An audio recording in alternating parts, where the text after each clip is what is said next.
The pandemic has been a pain for tens of millions of Americans, and I mean that literally. Chronic pain is on the rise. We'll tell you why next on The Jeff Crilley Show.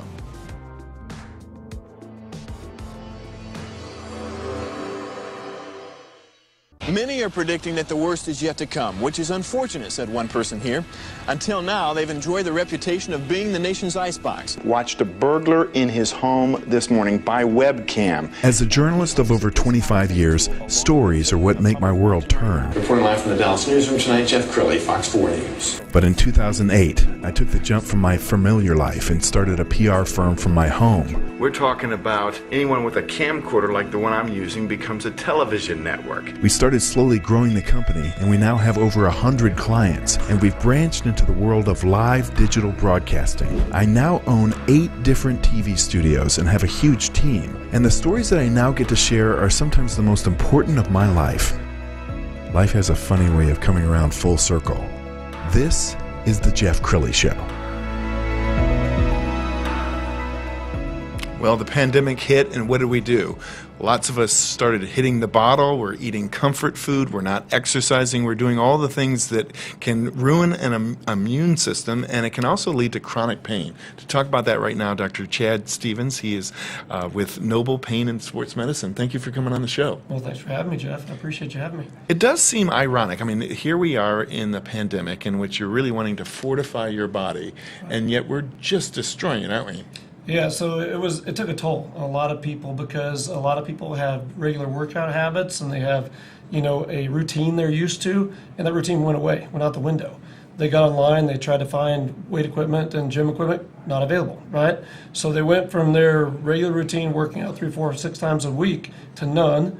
Their jobs became from their offices in their house or from their couch. So a lot of webinars in a sport coat and shorts yield themselves to the kitchens right down the way. And so eating became a problem. People couldn't get to their doctors because everything went to, webcam and, medicine through TV and through computers, and not everybody could do that, and not everybody could get in with their doctor. So a lot of people started turning to alcohol and other unhealthy behaviors. So, yeah, it really did take a toll. And chronic pain is related to inflammation, right? And right. So eating all that junk food and drinking is not doing us any favors. That's correct. Yeah. So and there's a lot of things that go in along with nutrition and healthy eating and keeping, yourself healthy and keep away from the self-defeating behaviors and things like that, all of which become a little bit more predominant when you can't get out and get to restaurants and when you have to cook for yourself. And so it's easier to make a bowl of cereal than it is to make something healthy like chicken or so people start to do things that are not their usual habits, and pretty soon they start to put on weight and they don't have their workouts to do. And so pretty soon we have this kind of a cycle happening where my patients especially, found that they were having trouble getting into their doctors, and we immediately flipped to web medicine. I mean, overnight, literally, we left the office one day seeing patients. The next day we were talking to office manager about who we're going to do this with, and bam, we started seeing patients online.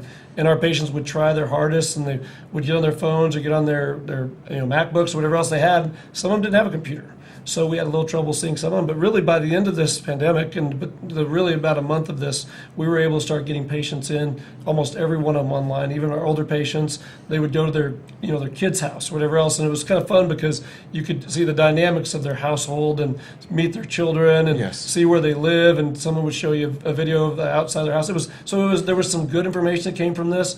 But Jeff, one of the really cool things that came out of this is the understanding, the realization that we can do a consultation over a phone and over a TV, and we can maybe save people that want to travel in from out of state or something like that from having to come in just for a consultation before they're going to do a procedure with us. So that is something I think is here to stay. I think web medicine and telemedicine is going to stay involved in our practice in that way.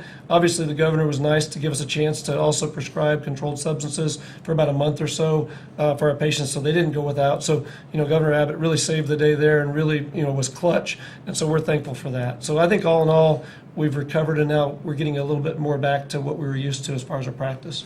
Well, one of the things I know you love to do is educate people. We've got a little clip of you on Channel 8 talking about a different procedure. But tell me you have a heart of a teacher. I know you're not just teaching the public, Right. but you're also teaching fellow physicians. Is Yes, that right? sir. Yeah, so I spend a lot of my time on weekends going out of town or even staying in town and teaching fellow physicians and people that are training how to do the latest and greatest, most cutting-edge pain procedures.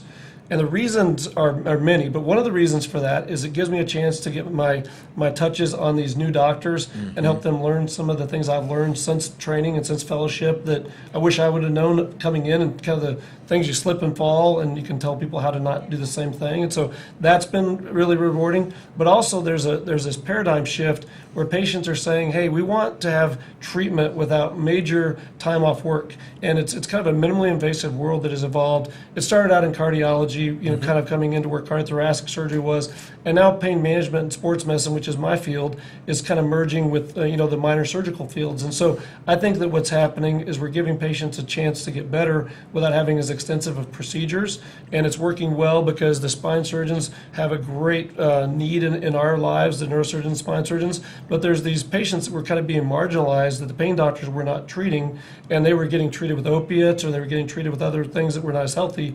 And so now that we're able to step a little further into that realm, I love getting a chance to get on the weekends and teach the other doctors about that. Outstanding. And one of the areas that you specialize in is concussions. I know you work Right. with some local high schools. Let's go ahead and roll a tape right now. Sure.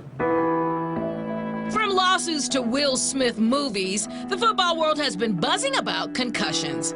That's why Liberty Christian School in Argyle is taking a proactive approach to detecting head injuries among their players. Essentially, it's a sensor that runs on all major areas of the head. These helmet inserts detect the G-force of impacts in games and practices and keeps coaches and trainers aware of potential injury issues. Dr. Chaz Stevens is on the cutting edge of concussion research. We're starting to treat it more aggressively, and what I mean by that is getting people back to their life faster. He says the new method is to treat concussions like impact-induced migraines. So doing the spinopalatal ganglion block with a spinal cath.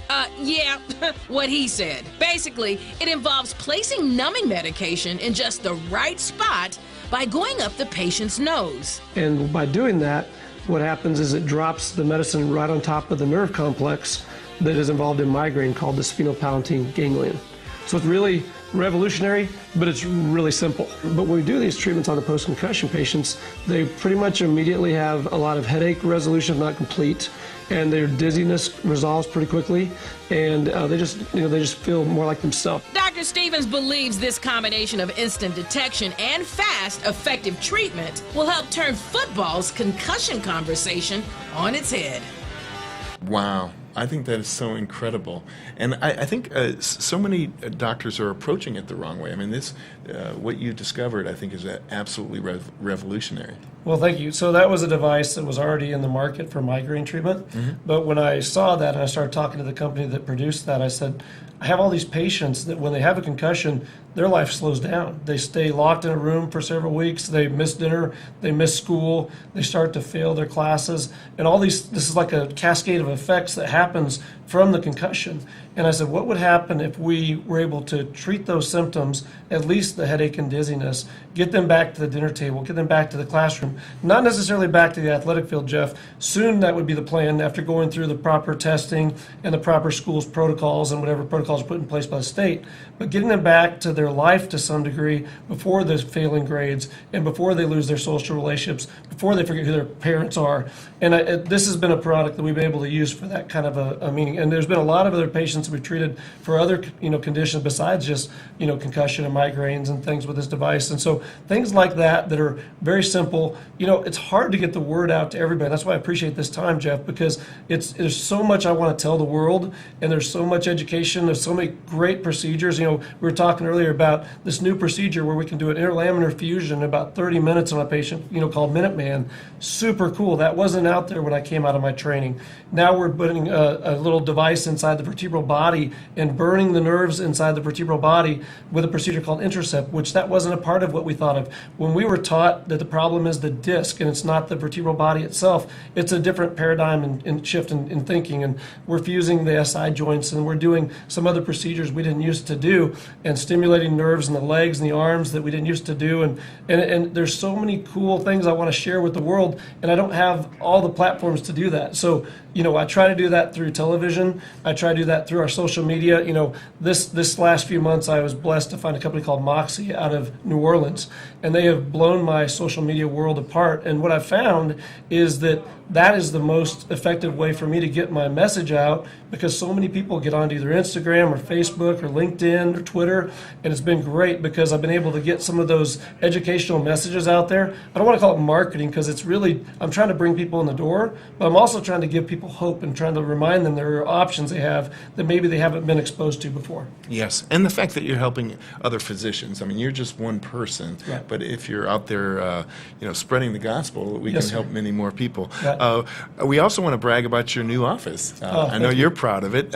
When did you guys move in? So it's only been a few months now. So when this new pandemic hit, I was forced with a lot of decisions. Do we furlough our employees? Do we close the office down? Do we, all these different things came up that I was talking to my colleagues around the country for, and I decided to take a different approach. And I've been looking at this office here in South Lake, which I think is a prime location right near Dallas-Fort Worth Airport. And I've been looking at this location for a long time, and I decided to pull the trigger on it because I figured that now is the best time for me to make a change. And so, I wrote on my little board in my room some changes I wanted to make. I wanted to upgrade my office. I wanted to upgrade my appearance. And so you may have noticed, difference in my dress. At this facility, I've decided to upgrade, to more of a sport coat look, and found a Czar's Clothier in South Lake, which has been amazing, and a great friend out of that office that they've just made such a difference in the appearance. But I wanted to do an improvement in the social media world and my web appearance. Mm-hmm. I wanted to improve my physical appearance, and I wanted to improve my office appearance. Jeff, my patients have come to me for so long, and they deserve the best I could find for them. And this is a great location, easy to access, right off of major highways, right by the airport. And so it's really opened up a lot of doors for us to get to do the things I love. And that camera, that's your camera. And talk to the person who's watching right now who may be experiencing pain and might be nursing it with alcohol or an opioid or something like that. What do you want to say to that person? Yeah, so I think that we've all been sold on a lie, that there's just not a way to get rid of some of your pain conditions without narcotics or alcohol or other unsafe things that Jeff's talking about. But there are now so many procedures that you can turn to that when I say procedures, I'm not calling them surgeries on purpose, because they're small incisions or small pokes that are going to give you a chance for maybe 30, 40-minute procedure with a mild amount of sedation to get you back to the life you expected and want to be, living at. And so one thing that happens is we have this kind of cascade of negative effects. And what I want to tell you is that it's not too late. If you feel like you're kind of slipping, maybe the COVID hit you hard and you lost your job or your insurance, or maybe you lost your regimen that you do when you're working out and you gained a few pounds, maybe you've herniated a disc, or maybe you have a new problem you're dealing with, I'd like to have a chance to look at you in the office and maybe give you some hope. And so really what I try to do is not fill people full of ideas that are unrealistic, but rather offer you some hope that maybe your condition can be treated with a few-minute procedure rather than me just writing a prescription. In fact, if I'm honest, Jeff, I don't even want to write prescriptions anymore. And I think most pain doctors will tell you that we know that there are problems with that. Now, there are some people that have got a condition that they've tried everything. They've had all the surgeries in the world. They literally have no other option but to have medication. But that's a smaller subset than we've given the meds to in the past. And so really what the new generation of pain doctors, this upper echelon that we're trying to create, we're trying to treat people our hands and not our prescription pads. So I think that's what I'd want the people to know is please give us a call or call one of the local pain docs in your area and give them a chance to see if there isn't something that's new and cutting edge that could give you a lot of relief. Outstanding. Well, thank you so much for spreading the good news. We're going to put your website up in the segment. It's noblepainandsports.com. Dr. Chad Stevens, thank you so much. Thank you for having me, Jeff. I really enjoyed it. You bet. And that's it for now. We'll see you next time.